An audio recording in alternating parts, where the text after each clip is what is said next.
Hello. Welcome, everybody. I am KP. You are joining the community showcase, the first ever community showcase at Netlify, at least in 2026. We're so happy to be doing this with this incredible crew who are joining us around the world, in fact. And Dom's here. And I just, we'll do a couple quick intros, and then we'll talk about what this unique format is. We're really excited today. Once in a one line, sort of a one or two line description. Today, you're going to see a showcase, a true showcase of our community projects. People who are in this room here who have been building really creative and fun and innovative projects over the months. And we wanted to kind of give the spotlight on their work, on their creative work, and any of the AI native workflows that they might be using or learning from, and share those lessons with our larger community, anyone who's watching. So if you're watching from around the world, welcome. If you have any questions, please type in, and we'll be monitoring. Dom and I will get to them as we can. But without further ado, let's kick it off with quick intros. I'm KP. I'm head of community at Netlify. Dom. My name is Demetrius. I work on the dev advocacy team here at Netlify, and you're going to see my mug a lot, so get ready for it. There we go. He's got this cool new setup too now. So I got roasted for my Mac setup last time, and so now I had to be like, see, this is what we're typically working with. Trust me. There we go. Okay, I love it. All right, so why don't we do Maddie? Please introduce yourself. Hey everyone. Hi, so my name is Maddie. I am primarily a vibe coder. I love to talk about vibe coding. I love to vibe code myself. I love everything associated with it, and I really love Netlify. So very excited to be here. Thank you for having me.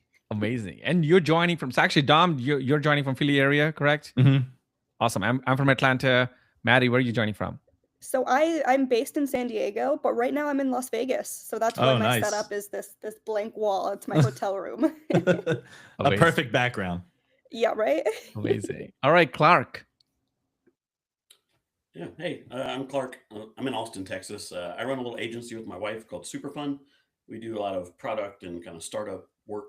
And then in our little side hustle is we make card games and puzzles for kids. And I do a ton of vibe coding around that, and I've been falling into Netlify for the past year or so. We got about 100 sites deployed. So happy to talk about whatever y'all want to run through or any kind of process stuff.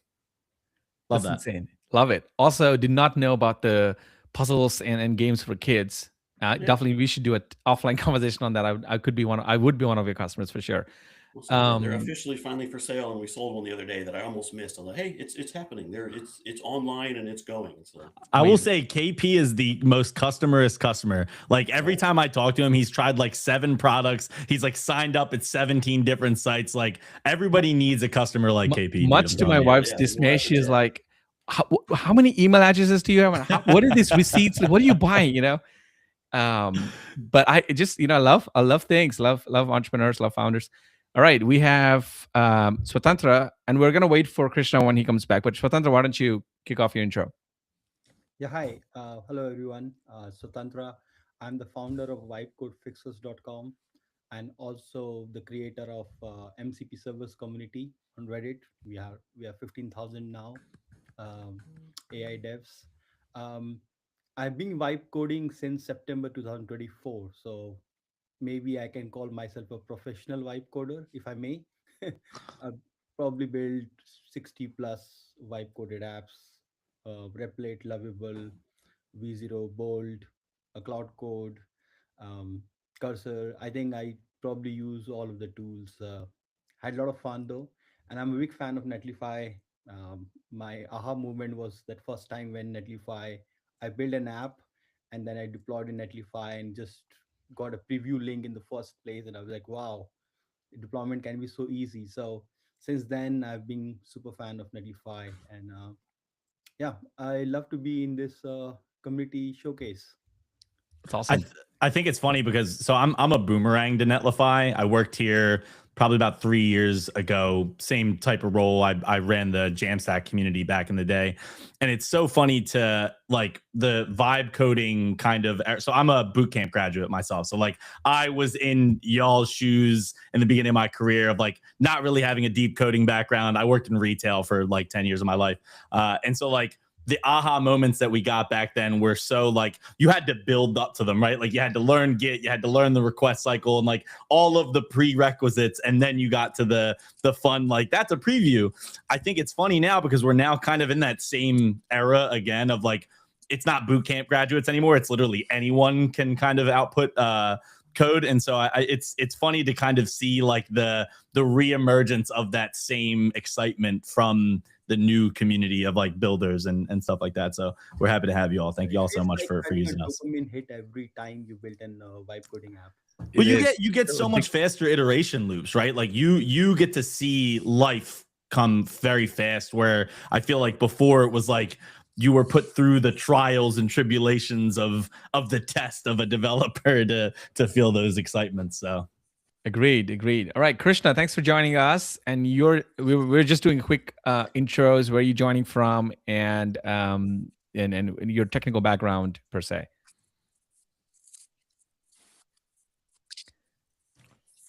Okay.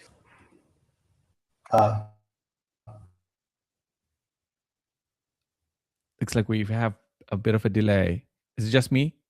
Oh, he's caught in a frozen cycle for sure. Yeah. Krishna, we love you anyway. All right, we'll give it maybe another 5 seconds. If not, we'll get the show moving and then we can bring him back when he's online again. Okay, but Maddie, get ready for your first demo. No pressure. The first ever. All the pressure. No, I'm just kidding. There we go. I think he's probably like trying to rejoin. But yeah, let's just move on. So, Maddie, why don't you kick us off with with your first showcase project that you want to share with the world? Everyone's watching. Amazing. Let's see. All right, let me share my screen. Everyone's watching. Just a little pressure. Just a little bit. All right. I have a feeling. Sorry, go on. Keep going. No, go ahead. I was saying, I have a feeling Matt Billman's probably also watching from, even if he's in a board meeting, he's like probably checking out. All right, let's talk about this. Awesome. So this is my project. This is the one I wanted to show off today. It's really pretty simple. So called it Not New Yorker or the Cartoonist, and really it's a generator, so you can create your own kind of iconic New Yorker style cartoons. And then create a caption for them. So they're generally supposed to be a little funny. So sometimes they're funnier than others. So we'll see what we come up with today. But let's kind of first, how it works is that you describe a scene. So I'm in Las Vegas at CES.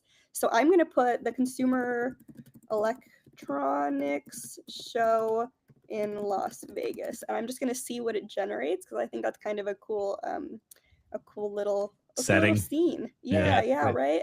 It's been a fun time here. Been seeing a lot of cool stuff. There's some crazy things. I've only seen clips from Twitter, but yeah, it looks wild. Some really crazy stuff. Yeah. Been seeing a lot of robots dancing, a lot of robots fighting. I feel like going there is like going into like a utopia. You're like, this is because this is how they imagine the world becoming through the tools that they're using. Yeah. And we're just sitting here like 5 years in the past, like waiting for it. That's right. Exactly. Oh, okay. Here we go. Oh, wow. But I like the job sweater. Chair. Yeah, right. The turtleneck. The turtleneck. Yeah. That's really cool. Not the chair. Yeah, not the chair, right? Okay, maybe it probably has some AI features. So you could add a caption, right? If you wanted to. You can add a caption. Yeah, you can add a caption and it goes here. So let's see. Let's think of a funny caption. I don't know, welcoming. I don't know. Demoing vibe coding to the world or something. I don't know. Or just the chair. Vibe code your next chair. Yeah, right. Okay, let's do this, and then it goes here, and then you can also download it and share it wherever you want. Nice. But that's really how it works. It's a It's so pretty simple simple and generator. Yeah. delightful. I It's so know, good. that's the thing. I wanted to ask you about a couple of tool related questions. So this Yes. image generation is happening via what? At Google's Nano Banana? Yep. Nano Banana Pro. Wow, Nano Yeah. Banana Pro. Very cool. Yeah. And what's sort of what's the coding agent? Like what Yeah. So this is actually, it's kind of a funny story. So I was in bed about ready to go to sleep. My sister sends over her Christmas wish list. And I was like, okay, gotta take a look at this, make sure she gets what she wants. And on there she had a calendar of New Yorker cartoons. And then I was looking at that and I was like, oh, I wish I could make like my own ones. And then I was like, oh wait, I can. So spun it up in Google AI Studio on my phone. Did I everything think on my that's one of phone. the coolest things that like I don't Yes. think a lot of people dig into how much like access your phone has to being a driver Yes. for like features, and like it doesn't always have to be the like obviously you know you can one shot stuff too, but like when you're at like you know how often you're out and about and you're like wait wait Exactly. It happens to me all the time, and it's the coolest thing ever that I can do this stuff now. Mhm. Like I've for years and years and years I've constantly had these ideas, but they always were inaccessible to me because Sure, coding traditionally I it's a tried. lot. It never clicked for some reason. It Yeah. just like it never clicked. So even nowadays sometimes I still forget that like, oh, I can do this stuff now. I can just Mhm. make cool things. so and it's there was so cool. Google AI Studio. You fire up Google Yep. AI Studio, right? Yep. And on the phone, which is crazy. On the I phone. haven't Yeah. downloaded that version on the phone. And you just start prompting. Just start prompting. Yeah. And was there like for I mean I'm just curious like what else was the tool stack, right? Like was there Superbase involved? Was there anything else?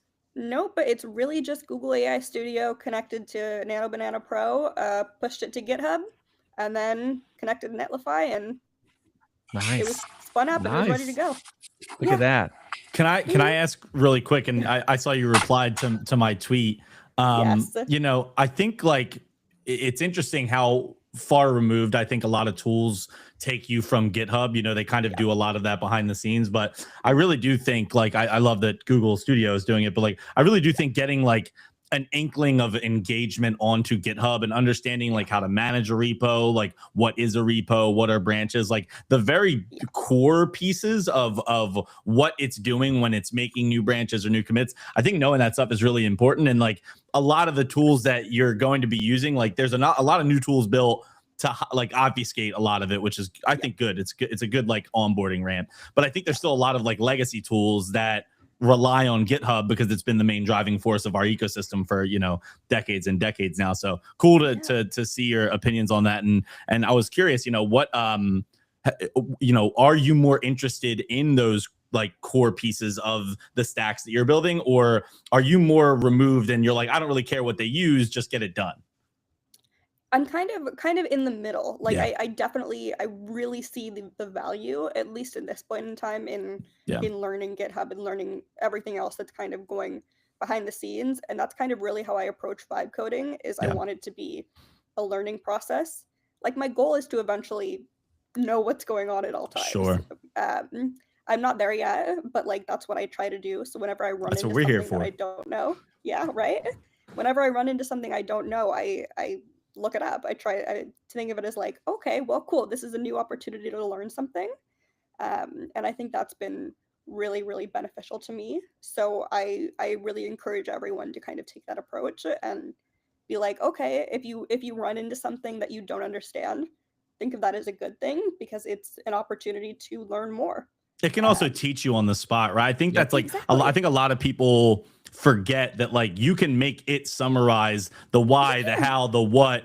And like I saw Lee Robinson over at Cursor had made a video about this, and I've been talking about it for months since kind of getting deeply into AI. It's like every time I work on a feature or I spin up a new plan for a project, I always include a snippet in my plan of like, when we build features, write me a get ignored markdown doc that acts as a course teaching me how to do what you just did. Because I've been doing this for a decade now, and there's still a ton of nuance, especially like in web, and even when you're using it in AI, like it obfuscates the packages away, but those packages are changing every day. So even when you get that output and you go and you start to, I remember this, I know what this does, I know that the package change, it gets updated, they change the nomenclature of it, and then you're lost. I think that's where AI really empowers you to do what you're saying, which is like learn as you go. I don't think anybody has to become this like deep computer science wizard to be, you know, strong at the project building.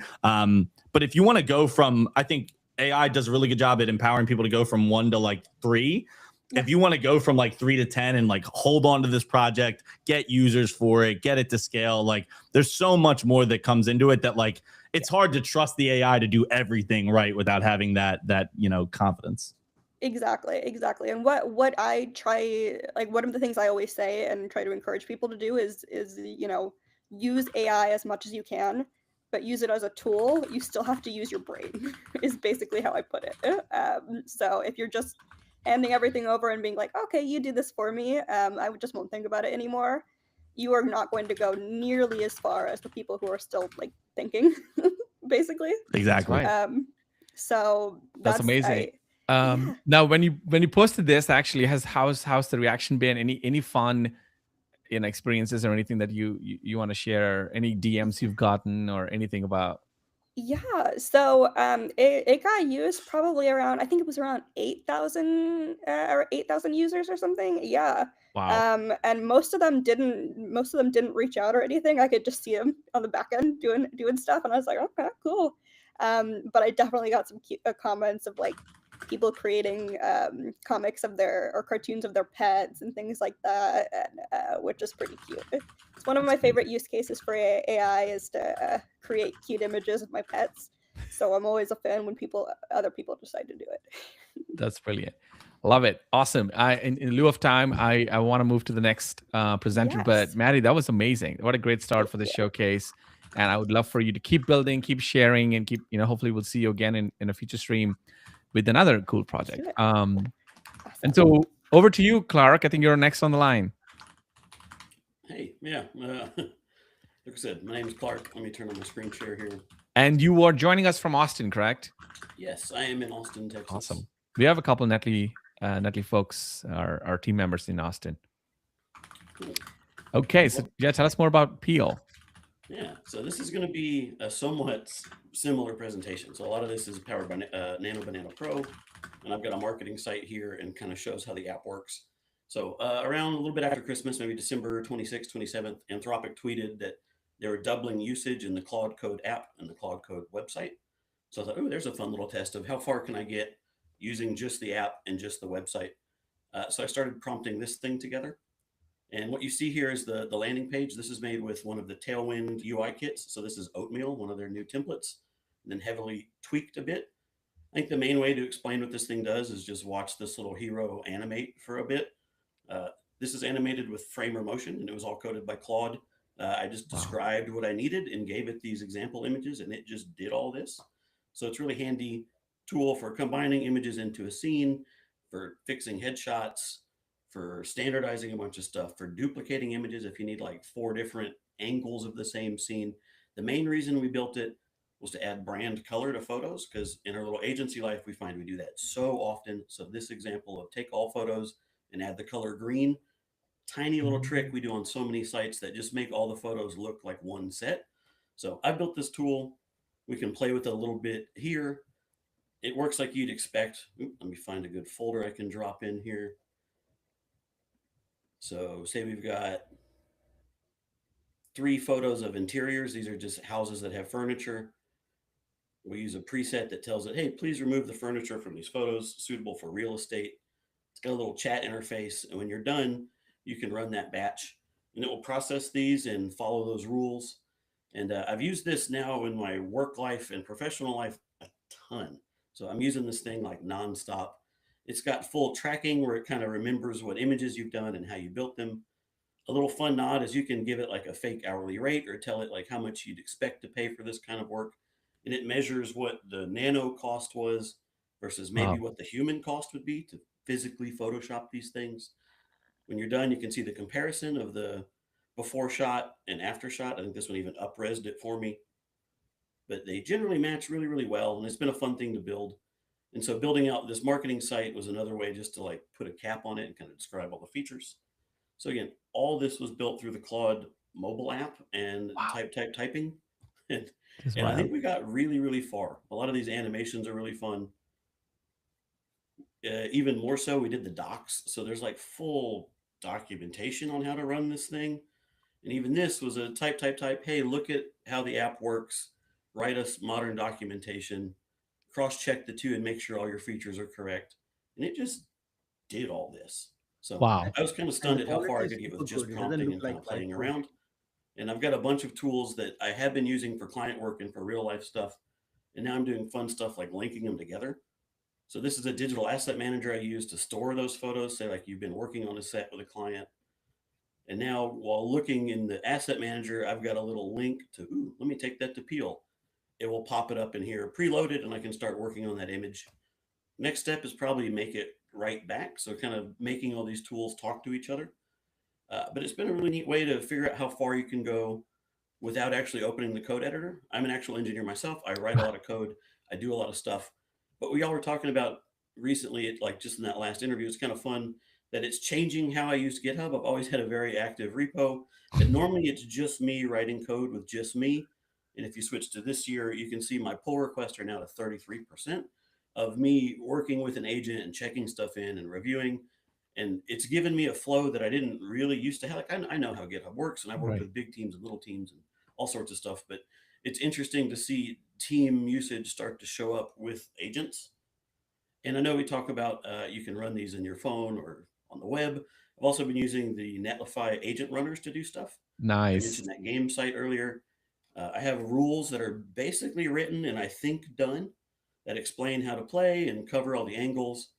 But just recently, I ran it through an agent runner like, hey, look at my rules and let me know if there's any blind spots or where a family would argue. And it's now clarified a bunch of stuff where I'm going to give it answers to these edge cases and we're going to write these rules right back to that page. So this is something that would have taken Wow. me a lot longer of a loop to figure out. And now you can just kind of type it and it does it all. And Netlify has been really key there with how it deploys branches and how it manages previews and all sorts of stuff. Because now that I have apps live, I don't want to break stuff as I add these features. So the Netlify preview branches and the check-ins and the bot that checks your commits, all of it has just been perfect for this stuff. So that's the That quick show and tell. If anyone has questions or wants to put anything specific in the chat, I'd be happy to try to answer some stuff. Oh my gosh. First of all, that was incredible. I think, yeah, like truly incredible. Like the level of like the design execution and the way you overlaid like the animations and like the even the way you the AI native workflows you're sharing with like Claude, it's just supreme level. You know, Clark, where are you? You're just like next level, man. Thank you so Thanks. much for sharing this and bringing this to the spotlight. I have a couple of questions that I would love for anybody else to ask too. First thing is how did the design, like I think Swatantra was trying to comment earlier about the design of the Peel site and the whole like docs and everything doesn't feel AI generated. It feels so custom, feels so agency like. How did that come to life? Yeah, so I think I'm a big believer in starting where something is pretty good. And again, this was kind of a fun, perfect timing.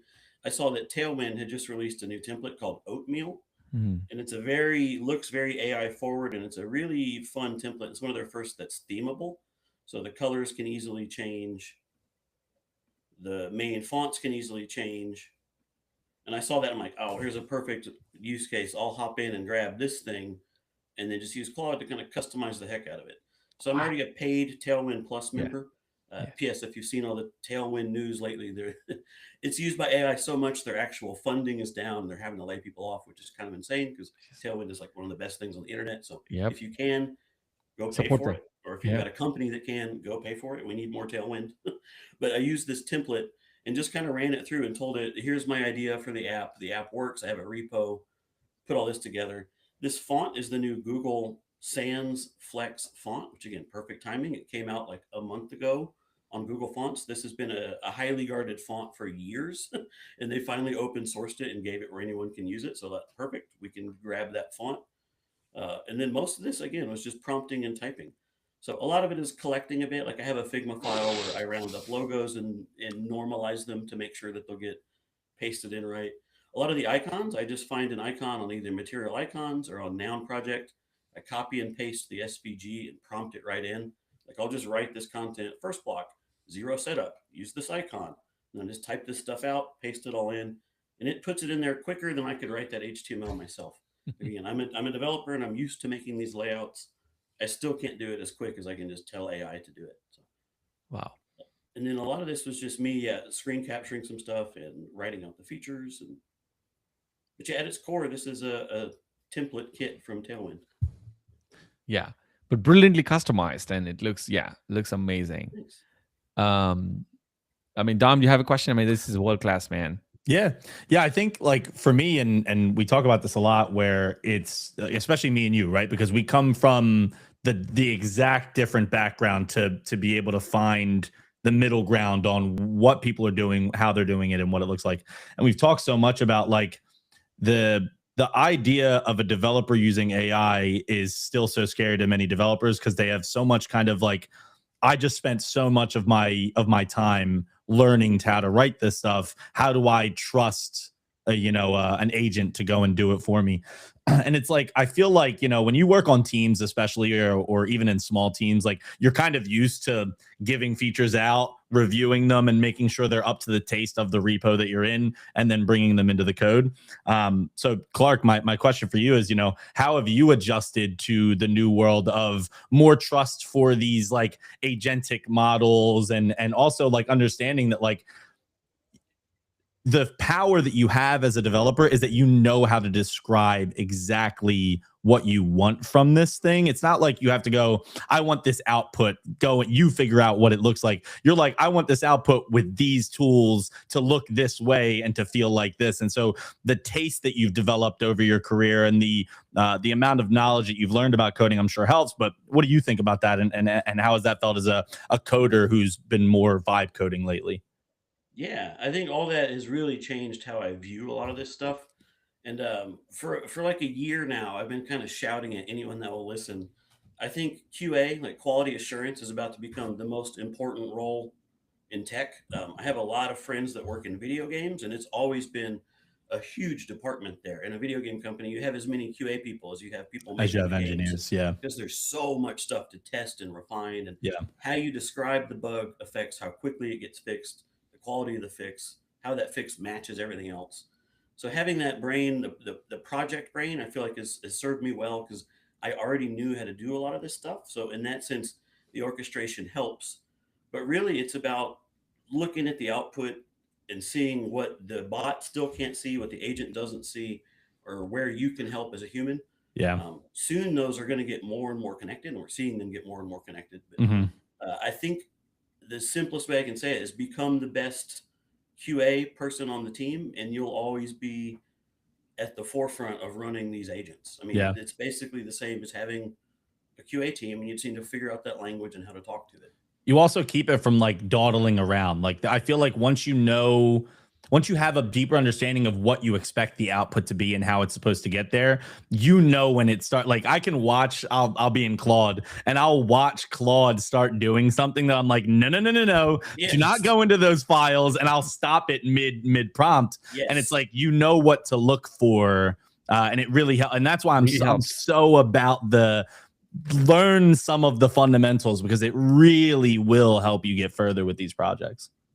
Yeah, so I dropped it in chat earlier, but when you're talking about telling it to teach you back, I do read most of the returns. I'm not going to lie, I don't read every line. Not everything, right? Yeah, you can't, but I read. You did the nav bar, dude. Congratulations. Yeah. And a lot of times I'll be like, hey, explain step 2 to me there. How did that work? And it'll expand. I'm like, okay. And it is good just to keep track of that stuff, because it's very easy to just let it run. And like I said, it will focus on the wrong thing sometimes. So every now and then I'm worried about leaving it wide open. Like some people are like, I let it run all night. I'm not quite there yet in my confidence level, but individual chunks of tasks work really well I love for doing instance, like I don't know if anyone has seen, the branch Claude Code focus interface. features are so key. Like learning how to not go project wide and go, Yes. I'm going to build an auth. Let me make a branch for auth. And then this is what I want you to do. Because it also like keeps the context window small for the Yeah. agent to not get a little too creative. Yeah. Awesome. And here's just a look at Claude Code. These are all fixes landed just through the web interface. And again, it's like having a junior developer on the team. So feel free to use it. And every time you run a new agent, that's a new junior developer on the team.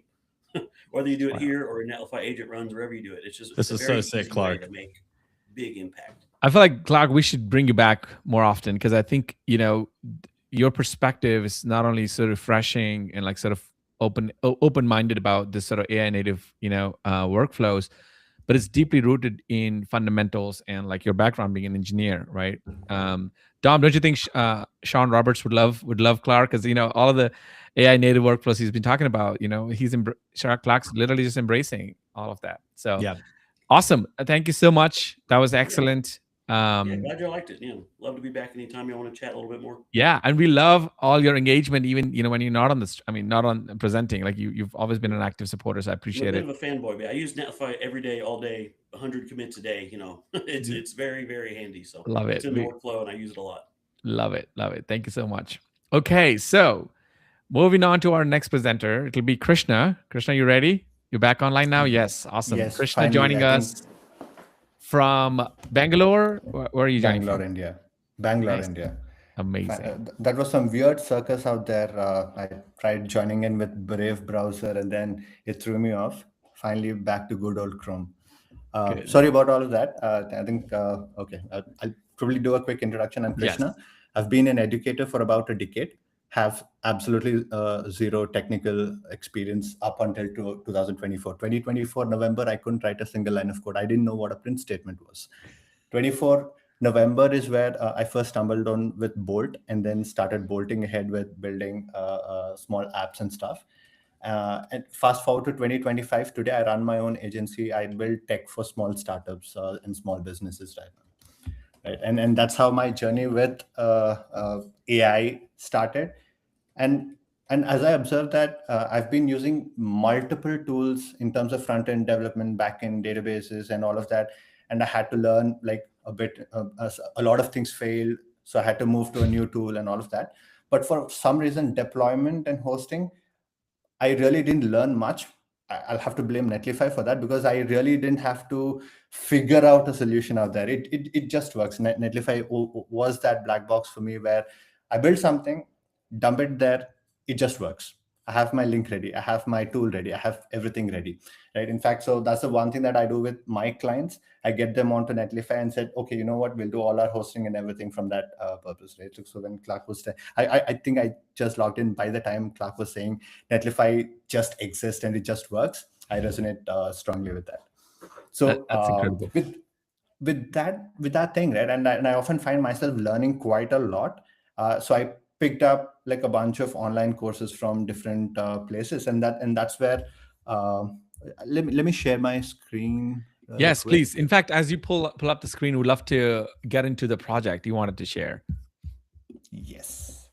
Right. So I mean, I've built a tool called Revise Better, and it's a personal scratch that I wanted to do. Right.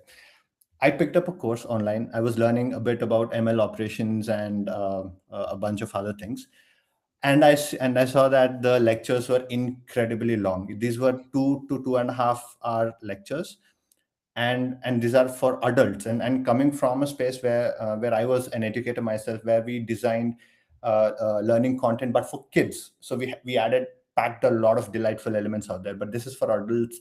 Very rarely people try to make it engaging and conversational or something. And the course material is impossible to skim through. Right, so that's the starting point, and so I thought, why don't I put my decades worth of teaching into some and make something slightly easier. So I'll show you the process as well, but this is what happens in general. So what happens is I upload a 2.5 hour worth document, which is the transcript. There are 4 agents running behind the screen. The first agent picks up the transcript, cleans it up, understands what is being taught out there. Most usually transcript contains a lot of blah and bloat. I mean, I mean, this was like a jibe at one of the I really wanted to poke at them, right? You know what, your transcript had 50% bloat, and I actually saved 100 minutes of you by just doing this, right? So remove all of that. It first understands what concepts are being taught, how are they related to each other, and stuff. It does a content analysis, and that gets passed on to another agent, which then groups similar concepts together. If there are gaps in teaching, identifies the gaps, adds those relevant concepts or subconcepts within the concept group, and then moves on to the third agent, where the third agent is actually the content creator. It takes each concept group, breaks it down into subconcepts, looks at each subconcept, and then creates content in a way which is in a sense summaries. So what you see here, like for example, why do we need a bridge from DevOps to MLOps? These are like the bunch of content that is being taught. Like, and all of this is I call them nuggets. I mean, these are like small bite-sized content. There are 5 pages out there. There are some bits of code and stuff, and most importantly, there are questions. And these are not just random questions that come out from the lecture. These are questions which are designed to test whether you've understood it or not. And if in case you answer it wrong, kind of gives you an answer why it is wrong, and so on and so forth, right?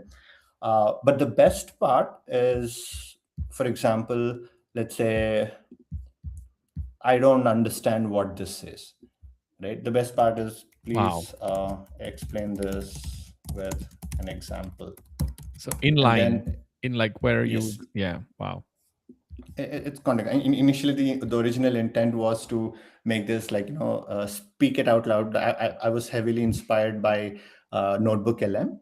But then, I've been building this for myself, and I just thought, let me make it as simple as possible, right? And I think you can close that pop out if it's. I don't think it'll remove you from the call. You mean the window? Yeah, that one. I think you can. You can keep it up, but the riverside you can close out. I think it won't remove you. Yeah. Wow. Is this better now? Yeah. Okay. Right. So this was the explanation out there. And then all the doubts that I've ever asked and everything, it gets periodically synced in the doubts panel out there. So this is the overall view. So far, I've added like about 9 classes, and all of these are like some of the basic testing things.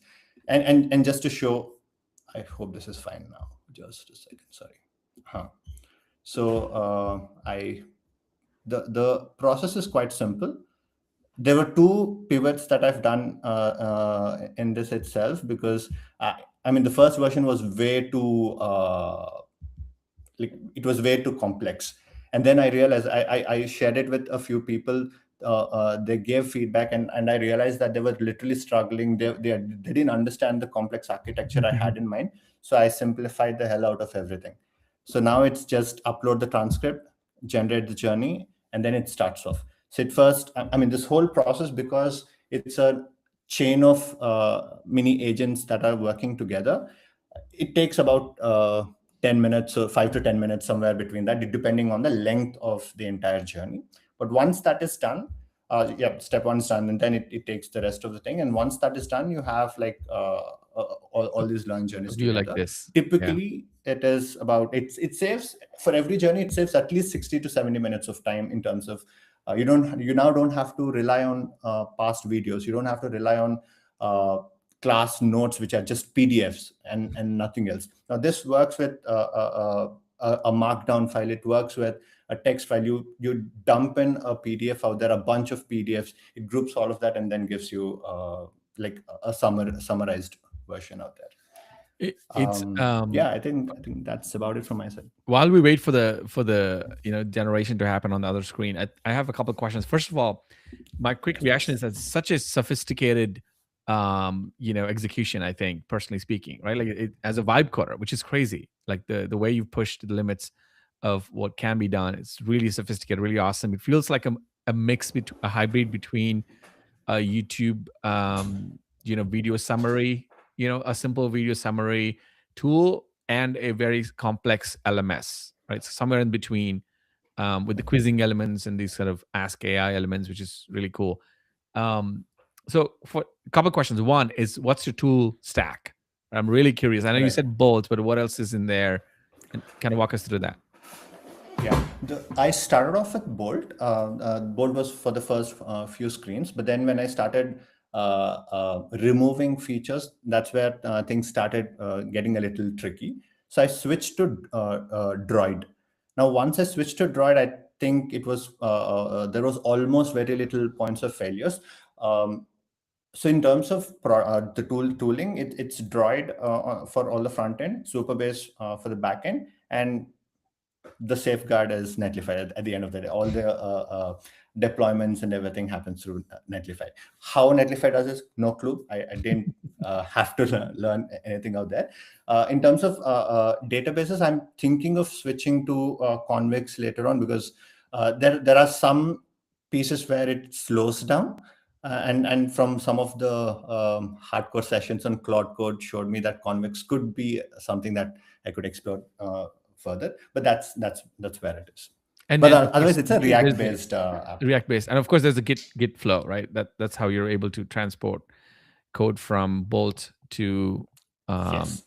to like Droid. Yeah, awesome. That is great.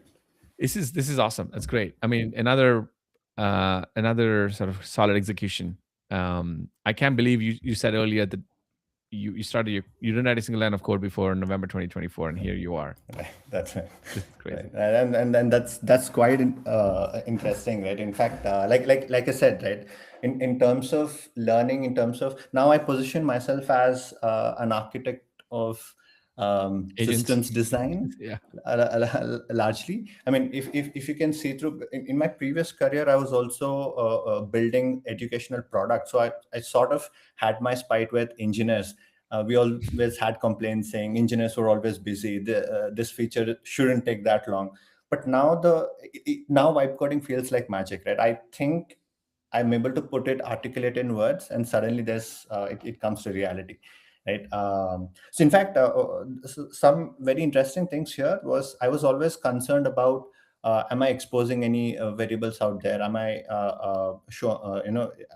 initially there was a phase where, Right. just because I declared an environment variable, I thought it was safe. Right. When I was building this project, this was when I discovered that by putting an environment variable, I mean, it's not, there is still a possibility of exposing it in the front end. I discovered that. That's when I started moving everything into backend edge functions and stuff, started exploring deeper. Now you should take a look at my all the Superbase edge functions that have been deployed. There are like 6-7 of them for various purposes and stuff. Now next step is, I mean, if you look at it, right, like there are like about 15 nuggets to be created, and so we're only at nugget number 6, right? It's going to take its own sweet time. The next step is to parallelize some of these processes to improve. Ideal case is to get this down from 5 to 10 minutes to under 3 to 4 minutes. This something that I'm working on next. If that can be cracked, I think this can then be shared with other folks. In fact, I shared this in a WhatsApp group filled with a bunch of fellow students of that online course. The moment I shared it, I got my first 20 users from that. Nice. And then a few of them pushed me to kind of generate some more features. The most important thing was, oh, this is taking too much of time, right?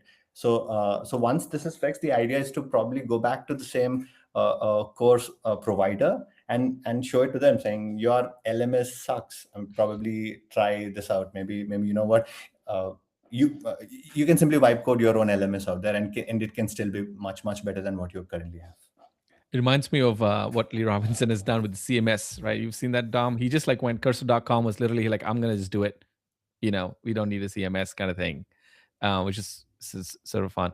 Anyway, okay, so moving on to Swatantra. Thank you so much, Krishna. That was excellent. And in the lieu of time, I want to get moving. Swatantra, thanks for joining us. Where are you dialing in from? And let's talk about your project. Yeah. So I'm dialing from Amsterdam in Netherlands, far away from some of you guys. I think we are all across the continents. Probably I'm in the middle somewhere, 6 p.m. here. Um, so the project I'm talking about is called Vibe Code Fix. Let me share my screen. And while you bring that up, tell us a little bit about your background. Vibe coder or engineer turned AI Right. developer. I'm the product manager in one of the largest telecom company in Netherlands, and my responsibility is to implement automation and AI within the company, which means like I'm not super non-technical. I had some background of like understanding mobile development and understanding how the pieces works in terms of AI and all the common terminologies. I was aware of it. So for me, even though I couldn't understand the code fully without the AI, at least I can understand what essentially directions it is taking and where it's going and how to put this pieces together when you build an app and what each of the pieces means, right? So like someone says, I think it was Clark who says that is you are a system architect in a way. I don't know if you can still see my screen. Yes, we do. However, if you don't mind, can you, yeah, make this zoom in a bit further? Yeah, All right. even Is more, it, please. Yeah, a little bit more. it's better even more? Yeah, a little bit more. Yeah, awesome. All right, Yes. okay, cool. So this is called Vibe Coding Wiki. The idea was to bring something for the community, Vibe Coding community, build a one-stop place for anything vibe coding, which means like if you go to the so it talks about the origin of vibe coding, essentially February 2025, which is it's crazy. It's not even 10 months that vibe coding was existed, and it's coined by Andre Kalpathy, uh, who is a co-founder, one of the co-founders of I think Tesla software, autonomous software, and OpenAI I, I've too. been I've Yeah. been doing vibe coding for some time, and most of us were doing actually vibe coding for some time, but it doesn't had any name. But Andre just give it a name, so hence the vibe coding. And so there was some origins of vibe coding. So the idea was to build a wiki of all the history and what happened. Probably for our children and grandchildren to know what vibe coding was. Um, and then the idea is to give people an opportunity to edit and add information. It's Wow. pretty much like what wiki does. So I'll come to the process of creating this app in a minute, but I just want to give you a brief overview of what it does. um, and then there are pages of say origins of vibe coding, timelines, so uh, when it started, and what was the debate, backlashes, and it's pretty much like Wikipedia kind of like a format. And Wow. in 2025, it was Bolt Hackathon, and it was started but none other than UKP. So thanks for that, and then it was like 100K participants, amazing. Most of them were non-coders. There were like 1 million prizes. It's amazing how it captured the imagination of the tech and non-tech people alike. Um, so then it also had the best practices, companies, and culture, and hackathons. What are the upcoming hackathons, tutorials, tools? Like I I'm said, actually curious about tutorials. Can you open that page? Like, is it upcoming or is it how much is it? Oh wow. right, it's still upcoming. So just build some basic information about it. And um, but the idea was to have a place where it can have the resources. So eventually I will made up some space for people to put their tutorials and then organize into in such in a wiki style so that Yeah. people can access it and have some information. So um, this is all built in Convex. So Oh. the best thing about Convex is that the way it brings the backend as a whole is easy for you to work with content, right? Um, and then you had just functions and then database, and then with Convex, the state in itself is because it's real time. The state of for this kind of applications is really important, right? So um, so let me tell you a bit about the process. In Yes. between, if Process anybody and has the any question, tools I you can used. Yeah. pause and ask if Dom has any question for me. Yeah, so one of the things that you mentioned was kind of going from like the PM world, still PMing, but like the PM world of like understanding how to see the vision of the app, the idea, and maybe some of the infrastructure choices, but really like from that level of like feature based growth into like a full platform. How has that affected how you engage these tools with plans and things like that? Like what is the process you usually drum up to get started with an app, or are you just like, hey, I have an idea, let's start, let's figure it out together? Or do you come with like a, like I imagine, working with PMs for so long, I imagine you all to have a very specific brain. But yeah, I'd love to hear kind of like what your take is on how you approach new projects and what that looks like. So it's a combination of both. At times when I started having an idea, hey, have an idea and let's go for it. And at times being connected to community, you always get a sense of what people really want. So I have like a page called vibecodinghackathons.com. It has all the hackathons because I realized that people wants to know where the hackathon is going on and let me participate in the vibe coding hackathons in my own city or online or wherever it is, or people looking for tutorials. So when I have this bunch of um, pages for tutorials, for hackathons, and other things, and realize that hey, why can't just have one place where it is? And I just looked it up and see if the domain is available for Vibe Coding Wiki. It was, and so it was a combination. Having working with the community, so I have a large Vibe Coding community, which I run, and we also organize hackathons in Amsterdam every month. So you get a pulse of what people want, so there's sense of it, right? And then you put it all together, and then somehow um, show it again to the community. Hey, do you think that this is going in the right direction? This is what you want? And then the process is always iterative. It will never Yeah. like I build something and then throw it off. It will, every software building process, whether it's a big company or startup or say indie hacker, it will be always iterative. You always work with the users and come back and improve and then go back to users until you some hit something called like a product market fit, if that exists. but but you iterate and you get closer to user, and that's where you unlock a lot of possibilities. Very cool. uh, Very cool. but- I let's actually in lieu of time, let's talk about the tools for a second, and then I think we should all kind of give our final statements and wrap up. right, cool. So first of all, for this vibe coding wiki, there was already an example of open source wiki, so I have a repo to Wow. work with, and it just gives you baseline about how you're going to um, how you're going to give moderators an opportunity, how you're going to give people an opportunity to update the wiki, right? So I use that in a context, and then instead of just building on prompts, I go more structured about it. So there's something called SpecKit. I think most of people might heard about it. It's about 61K stars on GitHub. People use it a lot. It gives you kind of a structure to your app. So you just define the requirements. It just says that you flip the script on traditional software development instead of, so you just go by the requirements, give the specifications, and then you build on top. So what I did was like I built the specifications.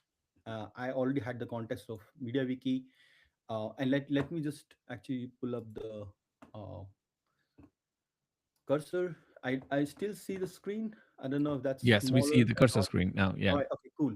So now let me just, this is the spec kit, spec.md file.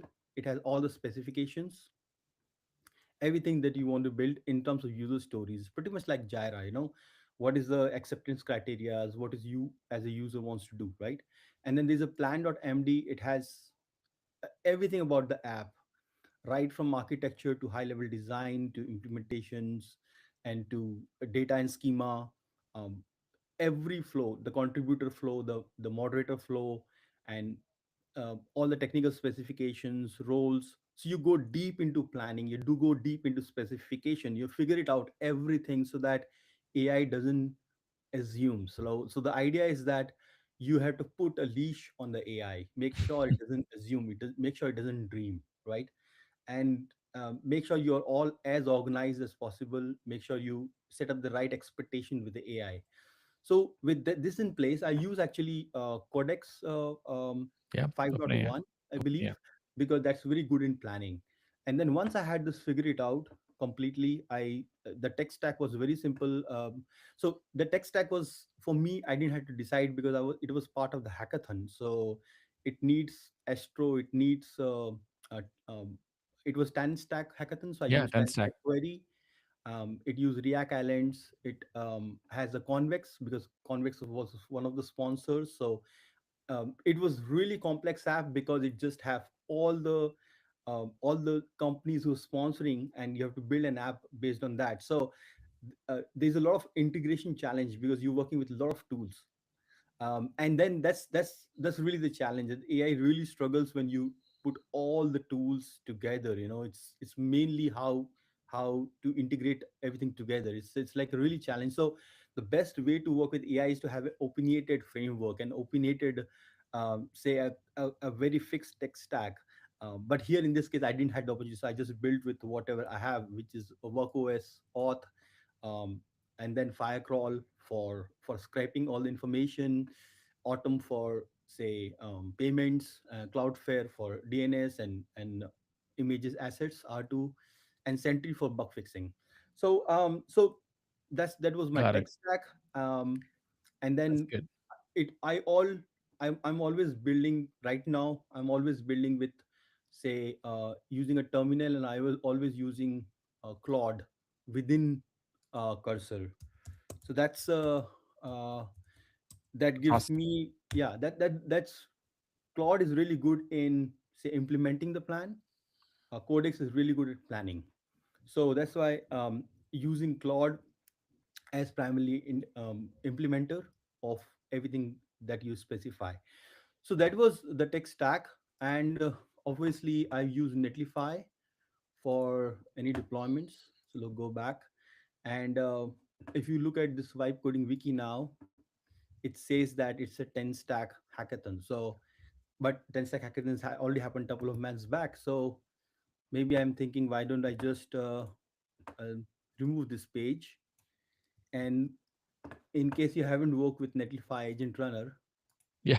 I'm just gonna do it right now. Giving us a live And while demo we of. take the question and answers, let me put my junior engineer at work. All right, so I'll just wrap it up here, um, KP, Fired and off, fired thanks off an for amplifier, agent run, at the end. It's the best finale we could we could ask for, right, Tom? Thank you so much, Swatantra. That was awesome. And I think the look and feel also, which I was going to comment earlier, that it looks so much like Wikipedia, which is, I think a great shout out to that open source repo you were able to find. Love it. Awesome. Thank you so much, everybody, for being on this, a first ever community showcase stream. Clearly, it's been so much fun. I mean, I'm speaking on behalf of all of you, but I knew I could see the smiles on your face. Dom, I think we should bring this back. We should for round 2. Let's cast the audience. Let's ask our presenters. I think there's something about witnessing like people's work.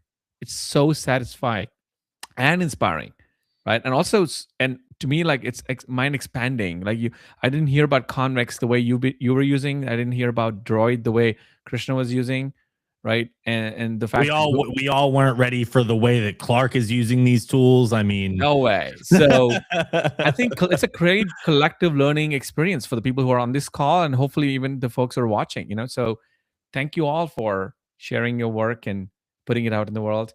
Any final thoughts from all of you, like in one line, anything you want to say, and we can wrap up after that. Yeah, thank you so much for we're having in me. a golden age where we're witnessing, where anybody can do magic now. Seriously, That's right. Yeah, I just got some that's words exactly that how I agents describe finished it. some tasks, so I got to get back to it. Maddie, sorry, you were saying? No, this is just so much fun. Thank you for having me. Thanks for joining from Las Vegas. Dom, anything to wrap up? Yeah, I mean, we've got some folks in the chat, but even to y'all here, like, DMs are always open. Feel free to reach out. Like, we've been in this journey for a long time, always happy to answer questions. Like, this is like my favorite part of the job. So, you know, we were talking to somebody earlier and they were like, oh, dev advocacy is such a cool job. It's changed so much in the last, like, you know, even just a year now. And my thing is like keeping it rooted in the people and the folks that are building stuff. And so as y'all are building things, if you run into anything, this goes for anybody in the chat, feel free to reach out to me, KP, any of the folks on this call, because they obviously are absolute bangers as well. Yeah, like, just thank you all so much for building on Netlify, and like, don't be afraid to let us know when you want to see something that you don't see or that you need, because like, that's my favorite job, is going back and grabbing the PMs and shaking them until we get the features we need. So thank you all so much. Thank you all. It's a wrap. Have a great rest of the day. Bye. See everyone. Bye. Take care. Thank you. Bye.